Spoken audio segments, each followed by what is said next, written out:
Ռուսաստանի նախագահ Վլադիմիր Պուտինի արձագանքը միջուկային զենքի փորձարկումների վերսկսման մասին ԱՄՆ առաջնորդ Դոնալդ Թրամփի հայտարարություններին չի նշանակում անհապաղ փոփոխություններ Մոսկվայի միջուկային քաղաքականության մեջ։ Այս մասին հայտարարել է ռուսական միջուկային ուժերի հարցերով փորձագետ Պավել Պոդվիգը։ Պուտինի արձագանքը չի նշանակում անհապաղ փոփոխություններ Մոսկվայի միջուկային քաղաքականության մեջ, բայց ցույց է տալիս, որ նա ցանկանում է վստահ լինել, որ կարող է միջուկային զենք փորձարկել մի քանի օրվա ընթացքում, եթե ԱՄՆ-ն առաջինը դա անի, ասվում է նյութում։ Ըստ Պոդվիգի, ռուսները նույնքան շփոթված են ամերիկյան հայտարարություններից, որքան բոլորը։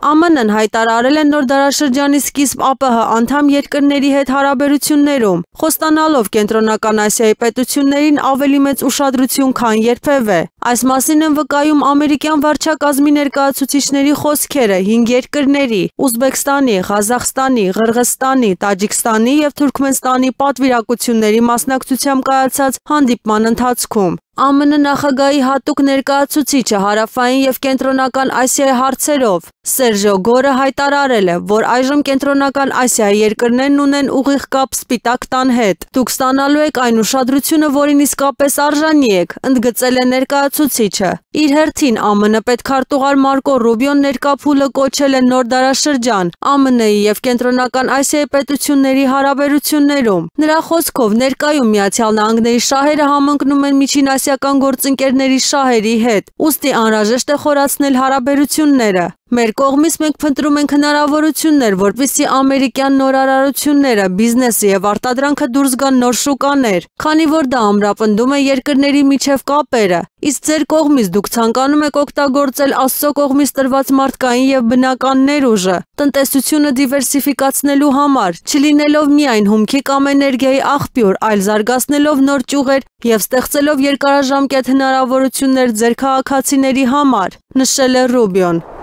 ԱՄՆ-ի, Չինաստանի և Ռուսաստանի միջուկային հզորության մասին դատելը բավականին դժվար է, քանի որ նման տեղեկատվությունը բավականին փակ է։ Այս մասին հայտնել է վերլուծաբան Անդրեյ Կոշկինը։ Այնուամենայնիվ, նրա խոսքով որոշ նշաններ վկայում են միջուկային ոլորտում Ռուսաստանի գերազանցության մասին։ Այն ամենը, ինչ ասում է ԱՄՆ նախագահ Դոնալդ Թրամփը իր երկրի միջուկային հզորության, նրա գերազանցության մասին, բիզնեսմենի քարոզչական հայտարարություններ են։ Ընդհանուր առմամբ մենք չենք կարող խոսել կոնկրետ ինչ-որ բանի մասին, քանի որ տեղեկատվությունը փակ է։ Իհարկե, մենք շատ աուդիտներ ենք անցկացրել, ինչպես նաև ԱՄՆ-ի փորձագիտական հանձնաժողովները, ինչը հնարավոր է դարձնում միտումների որոշակի կանխատեսում, բայց նախնական տվյալները գաղտնի են, դրանք պաշտպանում է յուրաքանչյուր երկիր, կարծում է նա։ Ելնելով բաց տվյալներից ԱՄՆ-ի դիրքերը միջուկային զենքի ոլորտում Կոշկինը գնահատել է որպես բավականին բարձիթողի։ Միացյալ Նահանգները առանձնապես չի հոգացել դրա կատարելագործման վերջին տարիներին միջուկային վահանի կատարելագործման մասին։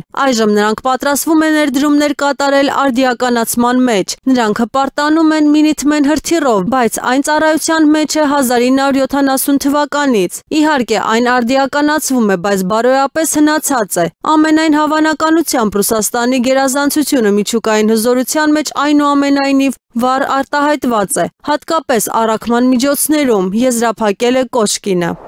Սերբիայի նախագահ Ալեքսանդր Վուչիչը հայտարարել է, որ չի պատրաստվում փոխել իր դիրքորոշումը Ռուսաստանի դեմ պատժամիջոցների հարցում։ Միևնույն ժամանակ Սերբիայի ղեկավարը ընդգծել է, որ Բելգրադը չի երաշխավորում ապագայում հակառուսական պատժամիջոցներից հրաժարվելը։ Ավելի վաղ Եվրահանձնաժողովը պահանջել էր, որ Սերբիան դադարեցնի ռուսներին սերբական անձնագրեր տրամադրելը։ Ինչպես հայտնում են ատյաններում, այդպիսով Ռուսաստանի քաղաքացիները իրավունք են ստանում առանց վիզայի մեկնել Եվրամիություն, ինչը պոտենցիալ ռիսկեր է ստեղծում Եվրամիության անվտանգության համար։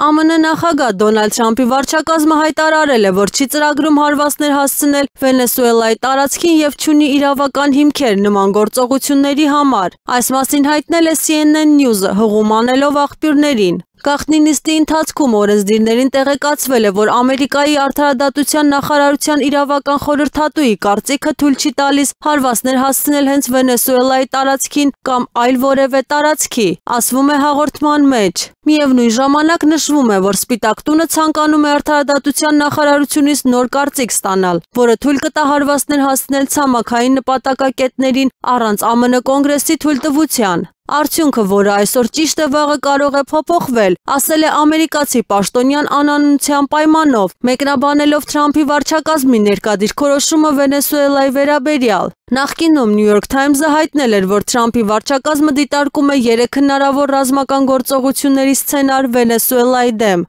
Մադուրոյին իշխանությունից հեռացնելու նպատակով։